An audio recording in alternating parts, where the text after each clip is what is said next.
Guys, अभी एक news आई है उत्तराखंड से कि कोई सृष्टि कंडारी थी, उसने खुदकुशी कर ली है क्योंकि उसका हस्बैंड उसको प्रताड़ित करता था। उसकी ननद सबने उसको मतलब बहुत ज़्यादा सताया, जिसकी वजह से वो डिप्रेशन में गई और उसके पास कोई ऑप्शन नहीं था और उसने खुदकुशी कर दी। लेकिन एक असली रीज़न बताओ मैं खुदकुशी करने का।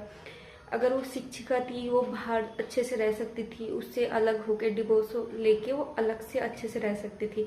लेकिन उसके पीछे का रीज़न ये होता है कि अगर वो वहाँ से डिवोर्स ले भी लेती ना, तो जो समाज अभी सोशल मीडिया पे इतनी सिंपैथी दिखा रहा लड़की के लिए कि वो अलग रह सकती थी, अलग खा सकती थी, अपने हक की लड़ाई लड़ सकती थी, वहां से आके ही यही समाज उस पे ना 36 चीजें उस पे बोलता कि क्यों आई अपने हस्बैंड को छोड़ के, कुछ इसी में कमी रही होगी, इसी को नहीं रहना रहा होगा उसके साथ, या फिर कई चीजें उसको। वो लड़ाई लड़के तो वो बाहर निकल जाती है उस घर से, लेकिन बाहर भी उसको दूसरी लड़ाई लड़नी होती इस समाज से, इस समाज के तानों से।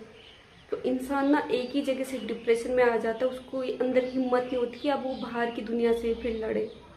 तो उसको ये लगता ना कि ऐसे रहने से अच्छा मेरे पास अच्छा ऑप्शन है कि मैं खुदकुशी कर लूँ, क्योंकि यहाँ से मैं डिवोर्स लेके इस आदमी से बाहर चली भी गई ना, तो बाहर की दुनिया मुझे जीने नहीं देगी।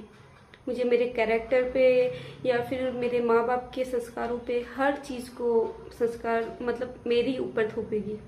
ठीक है, लड़के को कोई नहीं बोलेगा कि लड़का गलत है। तो इसलिए उसने मरने की सोची होगी, इसीलिए उसने खुदकुशी की है। क्योंकि ऐसे उसने खुदकुशी की है, ऐसा नहीं कि वो पहली लड़की है जो हमारे सामने पे ऐसे दिखी कि जिसने खुदकुशी हुई। बहुत सी लड़कियां ऐसी हैं जो ससुराल में रह तो रही हैं, लेकिन इस वजह से अलग नहीं हो पा रही हैं कि ये समाज क्या कहेगा। और ये समाज सिर्फ सोशल मीडिया पे ही सिंपैथी दिखाएगा, मैसेज करेगा कि वो अपने हक की लड़ाई लड़ सकती थी, ये कर सकती थी, वो कर सकती थी। लेकिन अगर कोई अपने हक की लड़ाई लड़े और वहाँ से निकल जाए, तो यही लोग उसका बाहर जीना हराम कर देंगे, उसके पूरे खानदान को घसीट के लेके आ जाएंगे कि हमने नहीं रहा तो हमारे पति भी तो दारू पीते थे, हमने भी तो सहा है। वो उस लड़की को ही गलत ठहराएंगे।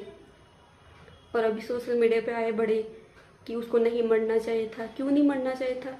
अच्छा किया, आज़ादी मिली उसको उस ज़िंदगी से। क्योंकि ऐसी बहुत सारी लड़कियां हैं जिनको माँ बाप का सपोर्ट तो मिलता है नहीं। ठीक है, जैसे तैसे करके अगर वो वहाँ से बाहर निकल भी गई, अपने पैरों पे खड़ी हो भी गई, तो ये समाज उसको आगे बढ़ने नहीं देता।